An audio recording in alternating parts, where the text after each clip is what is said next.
설교 중에 찬양하라 교동문에 나온 게 예배를 드리면서 굉장히 감동적으로 다가왔다고 한 말씀 드렸어요. 근데 그게 불현듯 오는 겁니다. 이게 늘 봤던 얘기인데 그게 어떤 힘으로 느껴지는 때가 있습니다. 그게 이제 꾸준하게 그렇게 되는 사람들은 신비주의 영성가들, 좀 아주 영적인 내공이 높은 사람들입니다. 그렇게 다른 사람이 볼 때는 저 사람 비현실적으로 사는 것 같아 하는데 정말 현실로 사는 거죠. 찬양하라고 아까 교동문을 읽으면서 그 순간에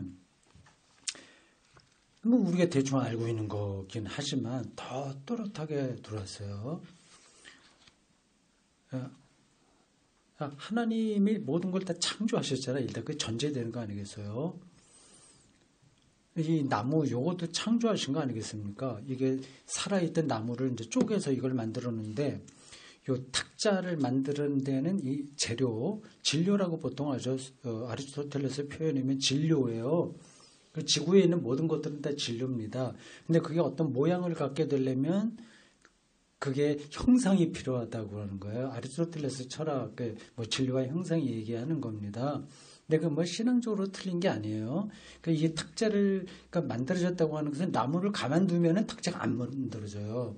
이 탁자라고 하는 것이 어떤 사람의 머릿속에 자리를 잡게 된 겁니다. 그걸 가능하게 하는 힘을 가리켜서 형상이라고 얘기하는 거죠. 이런 것들이 다 기가 막힌 거지, 사실은. 신비한 거죠. 근데 그거를 아주 영혼 충만하게 누리고 사는 게 그게 찬양하랍니다. 그러니까 굉장히 높은 자리에 올라가야만 찬양하는 게 아니라 자기가 원하는 것이 다 이루어졌기 때문에 찬양하는 게 아니라 자기가 살아있으니까 그런 걸 경험하는 거니까요. 살아는 있잖아요. 지금 아직 죽기 전이니까. 그러니까 어느 누구에게나 다 찬양할 수 있는 겁니다. 그리고 여기서 중요한 것은 하나님의 창조는 높낮이가 없어요. 모든 게 다 하나님의 것이라고 한다면 다 그건 귀한 겁니다. 그러니까 이 탁자 이렇게 만들어진 거 하나 보고 이것에서 어떤 사물이 존재한다는 걸 우리가 살아서 이거를 만지고 본다고 하는 것이 영혼 가득하면 그런 교회를 10,000명 모이게 목회한 목사보다도 나은 거예요, 이게. 이 하나님의 창조의 아주 작은 부분이라도 우리가 붙들고 거기에 저희가 몰입할 수 있으면 그걸 찬양하는 겁니다. 근데 일반적으로 찬양하라고 그러면 이게 관념, 너무 그게 떨어져 있어요, 신자들에게. 이게 실질적인 거로 와닿지 않아요. 오늘 그거 교동문 읽으면서, 이제 내가 정말 찬양하는 삶이 뭔지 알겠다. 느낌 들었습니다. 아주 기초이긴 한데, 기초가 더 확실하게 들어오는 게, 신앙의 수행, 구도, 이겁니다. 다른 거 없어요. 다 들어서 알고 있는 거야. 예수 그리스도를 믿고 죄 용서받고 거듭나고 하는 것들 다 하는 건데 그게 아주 망치로 두드려 맞은 것처럼 크게 와닿는 거. 이게 수행 구도 크게 들어가는 거고 그게요 어느 정도 단계에 대해서 끝나는 게 없어요.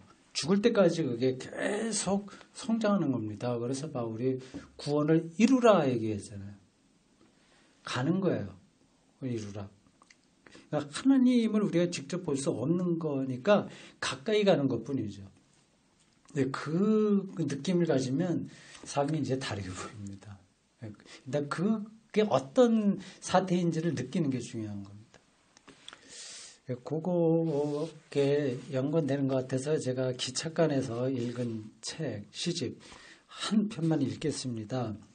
올라올 때 이제 기차에서 한 달에 한 번씩 오는데 소풍 오는 것처럼 옵니다. 정 목사 먼 데서 이렇게 오는데 피곤하겠다, 힘들어서 어떻게 하나 그런 염려하지 않아도 됩니다.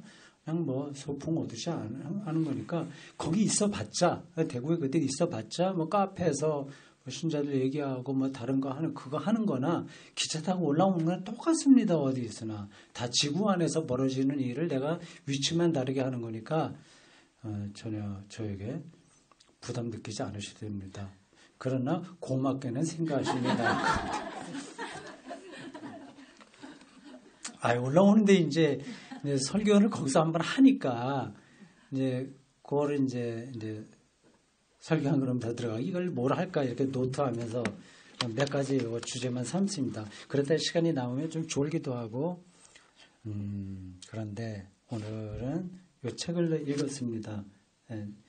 한민복 시인 당신 생각을 켜놓은 채 잠이 들었습니다. 라는 시집이에요. 한민복 들어보셨는지 모르겠습니다만 아주 엘리트 코스를 밟은 사람이 아니야. 보니까 뭐 기술고등학교 나왔던가 하여튼 뭐 스펙이 별로 없어요. 대학교는 아주 나이 들어서 25살, 6살쯤 됐나? 서울예술대학교 나는 처음에 보고 그래도 늦게나마 서울대학교 다녔네 했는데 서울예술대학교 2년제 같아. 거기만 나온 것 같습니다. 뒤늦게 결혼했다고 하네요. 50살 넘어서. 얼마 전에 몇 년 전에 결혼한 것 같습니다. 사과를 먹으며 그것이 유명한데 제가 그 여수 그 안산교회 사경회를 하면서 팜프렛을 보니까 거기에 그 시가 실려 있더라고요. 사과를 먹으면 참 좋았습니다. 이 시인의 시집을 그래서 이번에 2권 샀고 뭐 다른 몇 권의 책 샀는데 요거하고 그 다음에 또 한 책은 물리학에 관계된 거예요. 우리가 보는 세상은 실제가 아니다. 물리학자가 쓴 거예요. 그것도 제가 기대가 됩니다. 여기서 하나만 읽겠습니다. 숟가락이라고 하는 제목의 시예요. 숟가락아, 넌 뭘 먹고 사니? 먹여줌을 먹고 산다고. 꼭 어미들 같구나. 그래. 물, 불, 나무, 쇠, 흙, 해, 달, 공기 다 어미지 주는 거예요. 먹이는 거야. 어미지. 다 숟가락이지. 목숨이 타고 가는 배 한 척이지. 놀랍죠? 시인의 이 감수성과 세계를 뚫어보는 거는 정말 놀랍습니다. 선지자들도 다 시인들이에요. 이것이 한편 설명하더라도 충분히 1시간 갈 겁니다. 여기 초등학교 선생님 계신데 이런 거 이제 아이들에게 설명해주면 애들이 이제 어떤 느낌을 받는 거지. 꼭 그렇게 해야 됩니다. 참 좋았어요. 이거 설명해야 되는데 목숨을 타고 가는 배 한 척이지. 숟가락 이게 그걸 먹고 살잖아 우리가. 그러니까 거기에 뭐가 실려 있는 거야. 숟가락 하나 보고서 그렇게 모든 인간의 실존과 운명과 그 전체를 뚫어보는 거 아니겠습니까? 좋았어요. 오늘 내려가면서 또 나머지 다 읽어봐야 되는데 기대가 됩니다. 쉽게 쓰는데도 좋았습니다. 그 어린아이들에게 이런 것들을 경험하게 한다는 말을 하니까 기억나는데 오늘 대구 샘터교회에서 예배 마치고 뭐 두루두루 이런 거 하고 좀 쫓겨요. 2번째 주일은 빨리 올라와야 되니까 1시에는 교회에서 떠나야 돼요. 동대구역까지 가서 차 세워놓고 1시 25분 기차를 타야 되니까요. 층계를 이렇게 올라오는데 요즘 그 안에는 잘 안 나오고 요즘은 좀 빠져요 자주. 근데 남편 그 집사 한 사람하고 아들하고 큰 아들하고 둘이 이렇게 올라가면서 그래 뭐 잘 지내네 이렇게 두루두루 인사를 하는데 목사님 하면서 나한테 뭐 얘기하더라고요. 저 아들이 초등학교 한 5학년인가 4학년쯤 된 것 같네. 서진이라고. 지난주에 설교 저희 서진이가 듣고 크게 깨달았다는 거야. 4학년에. 지난주에 설교 누가 잃어버린 자인가 하는 거예요. 그러니까 매월 첫 주일은 제가 주일학교 아이들 대상으로 설교합니다. 본문은 쭉 텍스트는 쓰긴 하나 어른들 대상으로 그걸 갖고서 이제 아이들 눈높이에 맞춰서 편하게 얘기를 하는데 자기가 그 서진이 큰아들 4학년짜리하고 얘기를 해봤는데 그렇게 자기가 그러니까 우리가 쉽게 얘기하는 걸 은혜를 받았다는 거지. 어떤 느낌이 온 거니까. 서진한테 정말 목사님 설교 귀에 잘 들렸네. 좋았니? 그랬더니 그렇다고 그러네요. 그래서 아주 뿌듯했습니다. 주일학교 어린이들에게 들리는 설교를 했다는 그런 점에서요. 저는 그렇게 생각을 합니다. 좀 학력이 짧아도 무식해도 그리고 어려도 다 영적인 존재들이거든요. 하나님의 형상으로 지음받았다고 성서가 얘기하고 있잖아요. 그러니까 그런 지식의 유무, 다른 나이에 관계없이 어떤 근원에 대한 촉수 이게 있는 거예요. 그거 접촉이 되면 거기에 어떤 느낌이 전달되는 거죠.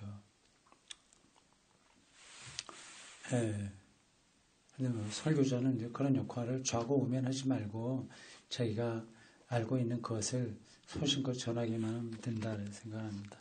오늘 설교는 역사적인 이야기입니다. 520년, BC 520년. 그 모든 성경은 역사를 배경으로 합니다. 인류 역사, 신약도 그렇고 구약도 그렇고요. 기원전 520년 아득하죠. 근데 그 시대에도 우리와 똑같은 인간이 산 거예요. 희로애락, 분노, 좌절, 그리고 배신, 낙심, 희망, 그리고 아들, 딸 낳고, 등등등등 똑같이 살았습니다. 똑같이 살았던 인간이 2500년 전에 있었습니다. 이 역사적 배경이 우리하고는 조금 다르죠. 우리하고 좀 비슷하긴 합니다. 이스라엘이라고 하는 나라가 바빌론 포로 기원전 587년에 있었고 한 50년 지나서 587년보다 더 10년 전 기원전 587 그러니까 597년 그때도 포로로 좀 잡혀갔는데 근데 587년에는 이제 예루살렘이 완전히 초토화되니까 그걸 기점으로 삼습니다. 그래서 50년 후부터 이제 1차 귀환, 2차 귀환 이렇게 돌아오게 됩니다. 근데 그들이 이게 하나님의 선민이라고 생각했던 그들의 운명이 저 나락으로 떨어졌을 때 그들이 얼마나 당황했을까. 그 생각을 하면서 성경 읽어야 됩니다. 520년 기원전 아득하죠. 그게 우리들에게 현실로 느껴지지 않아요. 기원전 2500년 전이니까 너무 오래돼서 지금 우리는 이 현실을 너무 생생하게 이것만 현실로 생각합니다. 근데 2500년 전도 분명히 역사 안에 있었던 거고 지금 확 이렇게 시간이 흘러서 여기 왔고 앞으로 2500년도 분명히 가잖아요. 이 긴 역사의 흐름을 생각하는 게 기독교 신앙에서 아주 중요합니다. 그러니까 그래야만 오늘 여기 매몰되지 않으면서 동시에 오늘 이 순간 이 오늘을 잘 살아낼 수 있습니다. 여기 본문에서 아주 반복되는 문장이 있습니다. 만군의 여호와의 말씀이니라 하는 겁니다. 만군의 여호와. 이 만군이라고 하는 이 표현이 흔하진 않아요. 시편에도 좀 나오고 다른 선지서에도 나오는데 만군. 이거는 이스라엘 사람들이 하나님을 부르는 이름 중에 하나입니다. 히브리어로는 스바요트라고 합니다. 스바요시나 스바요트 그렇게 부릅니다. 그 단어, 이름, 명칭이라고 하는 것은 어떤 것을 이렇게 붙들어내는 거 힘이 있어요. 언어라고 하는 게. 그러니까 스바요트, 아도나이, 등등 여러 가지가 있는데 이 스바요시라고 하는 것은 하나님을 아주 전능자, 아주 굉장히 힘 있는 자 그런 것으로 이해할 때 쓰는 용어입니다. 근데 이걸 적당한 용어로 번역하기 힘들어요. 루터가 번역한 성경에 보면 이거를 만군의 여호와라고 하지 않고 스바요트 원어를 그대로 썼습니다. 스바요트 여호와 이렇게 되어 있습니다. 킹 제임스 버전이라고 하는 그 영어로 된 가장 고전적이고 오래된 성경에 보면 The Lord of Hosts, 제가 설교문에는 썼는데 오늘은 말은 하지 않았습니다. 그게 너무 복잡해서 그렇게 번역이 되어 있어요. 호스트라고 보통 하죠. HOST. 이거는 어떤 손님들을 맞이하는 주인을 얘기할 때 그 호스트라고도 하고, 그 호스트가 그런 의미하고 군대라고 하는 의미도 있네요. 아주 드물게. 이렇게 요 군대들 호스트 이렇게 해갖고 많은 군대들의 로드 여호와라고 우리는 번역을 했으나 킹제임스 버전은 로드 LORD에 번역했습니다. 네, 학계가 이제 그러한 전통을 받아서 자기가 하는 말이 아니라 그 만군, 그 스바요트 여호와 로드 이미 하신 말씀이다 선포한 거죠. 이게 위험한 거예요. 그러나 선지자들은 그 위험을 감수했습니다. 자기가 헛것을 볼 수도 있어. 그러나 확신이 들었기 때문에 그거를 얘기한 겁니다. 그러니까 선지자들은 늘 이 칼 위에 서 있는 사람 같아요. 이게 자칫하면 완전 헛거를 얘기할 수 있고 정말 바른 선지자들은 바른 걸 얘기하는데 그 경계가 쉽지가 않습니다. 우리는 지금 뭐 선지자 하면은 모든 것을 다 알고 있겠지. 선지자 예언자라고 하는 말에 있듯이 뭐 미래도 다 알고 천만의 말씀 알지 못합니다. 저하고 똑같은 사람이에요. 그냥 역사를 보고 자기가 알고 있는 이 하나님이라고 한다면 지금 우리에게 어떤 말씀하실 거고 그리고 어떤 쪽으로 가라고 말씀하신다. 그걸 선포한 겁니다. 그러니까 자기도 불안한 거예요. 선지자들도 사실은. 그래서 스바옅 여호와라고 하는 거를 강조하면서 얘기를 한 거예요. 근데 지금 아까 그 한민북 시인, 내가 시인 자꾸 얘기하는데 시인하고 좀 비슷합니다. 숟가락을 갖다가 지금 숟가락을 그렇게 표현했잖아요. 목숨이 타고 가는 배 한 척이지. 이게 사실은 아니잖아. 그러나 사실보다 더 근원적인 것을 말하고 있잖아요. 이거예요. 그래서 선지자들의 말에 이 비슷한 표현들입니다. 그러니까 스바옅 여호와 그때 하나님이 누구냐 하는 것을 이러한 차원에서 들여다봐야 되는 겁니다. 자, 그 학계가 이제 그렇게 말을 했고요.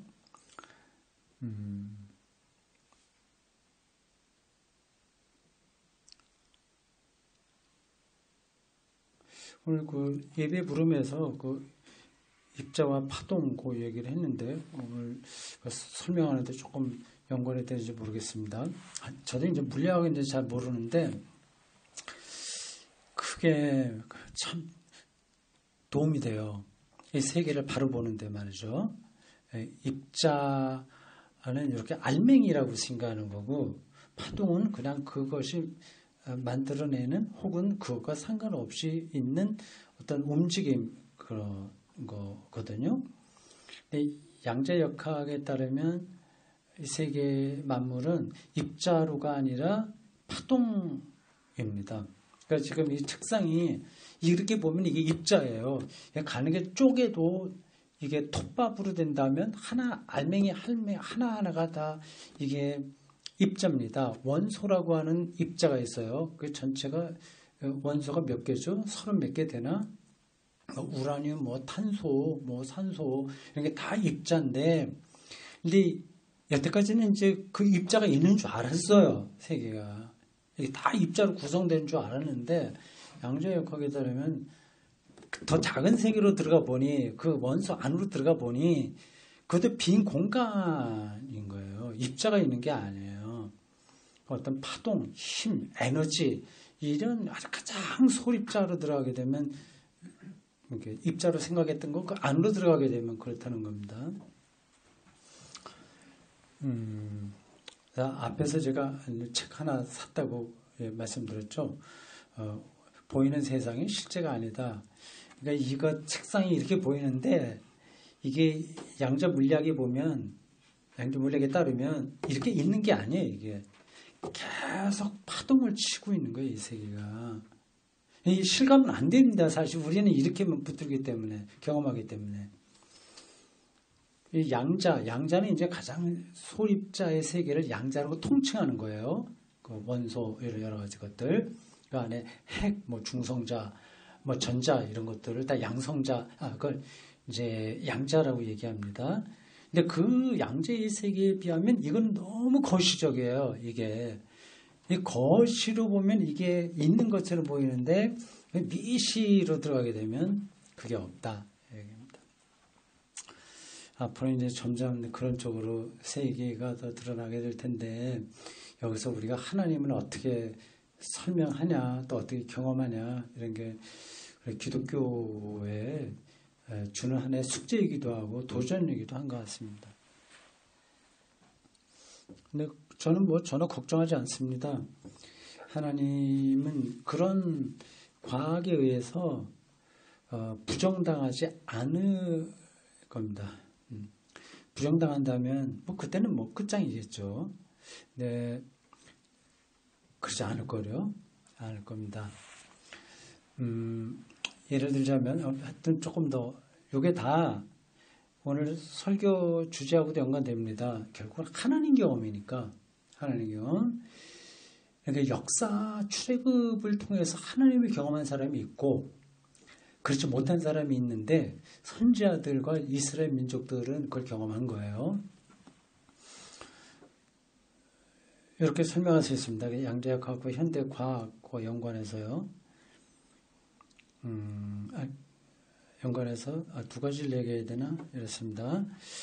근데 우리가 이제 잘 알고 있는 것 하나는 이제 그 진화론 이런 거죠. 진화론이 나와갖고 이제 하나님의 창조 능력이 다 파괴된다. 그렇게 위기를 느꼈습니다. 근데 그건 잘못된 생각이라고 한 거예요.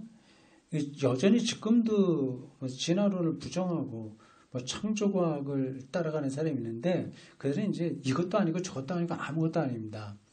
그러니까 진화의 방식을 통해서 하나님이 세상을 창조했다. 이렇게 말하면 무슨 문제가 있나요? 하나도 문제가 없거든요. 우리 머릿속에 그 신화의 방식으로 정리된 창조 이야기가 하나의 팩트로 정리되어 있기 때문에 그렇습니다. 이걸 극복해야 돼요. 팩트가 아니라 이벤트로 생각해야 됩니다. 어떤 사건, 어떤 능력 그런 것들을 신화의 방식으로 표현한 것이니 그 신화의 방식은 그걸 이제 사실로 잠깐 보게 되는데 그렇게 머물러 있는 한 신화가 아닌 과학의 시대에는 우리가 할 말이 없는 거죠. 그래서 진화의 방식으로 하나님이 세상을 창조했다고 한다면 하나님의 창조 능력이 하등에 영향을 받을 게 없습니다. 마찬가지로 양자역학 아니라 양자역학 할아버지가 등장한다고 하더라도 그리고 현재 히친스나 정확하게 이름 모르겠습니다. 하나님은 없다라든지 등등 무신론적인 책들이 많이 있잖아요. 그분들이 아무리 그런 얘기를 한다고 하더라도 기독교와 성서가 얘기하는 하나님은 그걸 이제 부정당하지 않는다고 하는 거죠. 그건 너무 더 많은 얘기가 필요한데 좀 정리를 하겠습니다. 그 비판하는 사람들의 머릿속에는 뭐가 있냐 하면 기독교 혹은 유대교를 포함해서 성경은 독단적이다. 그리고 현대 철학에 맞지 않는 하나님을 전한다. 그런 식으로 이제 비판을 하는 거죠. 이거는 성서가 얘기하는 하나님을 충분하게 알지 못하고 일반 교회의 현상으로 나타난 그러한 하나님 이해를 전제하기 때문에 그렇습니다. 하나의 성경 말씀 드린다면 여러분들이 잘 알고 있는 건데 모세가 호렙산에서 아니 시내산이지 호렙산이네요. 호렙산에서 자기를 보내는 하나님이 누구냐 당신의 이름을 알려달라 누가 나를 보냈냐고 백성들이 말할 때 뭐라고 대답하면 좋겠냐 그때 이제 하나님의 대답이 그렇죠. 나는 스스로 있는 자다 했습니다. 그 말은 나는 앞으로 존재하게 될 자로 존재하게 될 것이다. 그런 표현이에요. 그러니까 이거 핵심적으로 말하려고 하는 건 이겁니다. 과학, 철학, 아든 모든 심리학들 포함해서 모든 것들이 말하는 그 궁극적인 실제 그게 하나님인 거예요. 그럼 문제가 되지 않는 거죠. 만약에 진화가 이 세계 생물의 가장 근원적인 원칙이라고 한다면 그래 맞아. 그 진화의 능력 그게 바로 하나님이야. 그렇게 하면 뭐 기독교 신앙에 뭐 큰 문제가 되겠습니까? 하나님 없어. 그 성서가 얘기하는 그리고 기독교인들이 알고 있는 그 하나님은 그럼 없어 얘기한다면 그래 그 없는 방식으로 세계를 통치하시는 분이 하나님이야. 이렇게 말하면 됩니다. 지금 내가 말한 게 말이 되나요?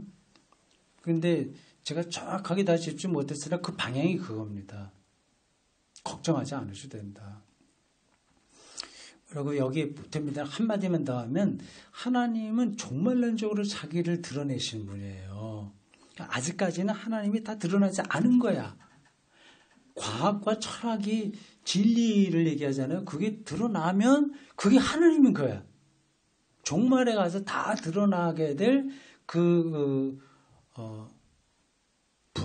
바르트 표현으로 얘기하면 절대타자. 판넨베르크 표현으로 하자면 만물을 규정하는 현실성. 그런 분인 거죠. 이런 쪽으로 신학이 준비를 해야 됩니다. 그리고 하고 있고요. 그리고 교회도 한국 교회도 뭐 세계 교회도 마찬가지인데 그런데 이제 자원을 이제 투자를 해야죠. 그렇지 않고 그러한 세계의 도도한 과학과 철학의 물결 앞에서 우리는 그런 거 상관없어. 기도하고 구원받기만 하면 돼. 아니면 심리적으로 위로받기만 하면 돼. 이런 식으로 떨어지게 된다면 어떤 보편적인 진리, 세계 전체, 세계를 창조하고 만물 구원을 향한 그냥 기독교 복음에서는 거리가 먼 거죠. 무책임하게 되는 거죠. 이제 그러한 그 퇴행적이고 아주 소극적으로 그 안에 떨어지게 되면 현대인들은 기독교에 관심을 거두게 될 겁니다.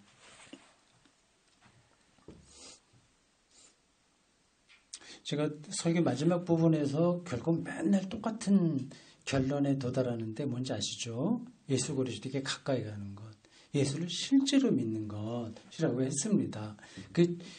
그러니까 일반적으로 교회에서 예수 믿으면 구원받는다는 말이 틀린 건 아닌 거예요. 그게 이제 주술적이고 율법적으로 나타났기 때문에 그렇지 예수를 아주 실제적으로 자기가 신뢰하고 믿으면 그냥 생명을 얻는다고 하는 게 기독교의 근본입니다. 여기에서 이제 불교하고 조금 차이가 있는데 불교는 뭐 여러분 아시는 대로 자기가 깨달음, 진리를 깨닫는 것 이것도 필요하긴 한 겁니다. 공부고 각성하는 거고 세계의 모든 이치들을 깨달아 알고 하는 것. 그러면 자기가 부처가 된다. 깨달은 자가 된다. 얘기합니다. 그런 부분을 저는 근본적으로 부정하지는 않지만 그건 다른 길이다. 그건 불교를 가는 사람은 그 길로 가라. 그렇게 말씀드리고 우리 기독교의 길은 그게 아니라 깨닫는 게 아니라 믿는 거죠. 이 믿는다고 하는 말에는 그냥 열광적인 그리고 아무 생각도 없이 무조건 매달리는 게 아니라 알아야죠. 알면서 예수에게 일어난 사건을 정말 신뢰하는 그런 차원인 거죠. 여기서 뭐 제가 뭐 더 붙일 말 없는데 정말 그렇게 예수를 믿는 정말 믿음의 세계로 들어가야 됩니다. 그러면 다른 게 보일 거예요. 아는 것만큼 보인다 하는 말이 있는데 또 거기에 맞는 대꾸로서 사랑하는 것만큼 보인다는 말이 있습니다. 이 말을 또 우리 기독교적으로 바꾸면 믿는 것만큼 알게 되고 생명을 얻는다 이렇게 말할 수 있습니다. 여러분들 오늘 설교 제목이 그 학계를 중심으로 한 말씀인데 두려워하지 마라. 억지로는 안 돼요. 두려워하지 말아야지. 마음 편하게 가져야지. 되지 않습니다. 깨닫는다고 되는 게 아닙니다. 예수에게 가까이 가는 거, 믿는 거 바른 길입니다. 한번 가보십시오. 걱정하지 마시고. 여기까지 하겠습니다. 고맙습니다.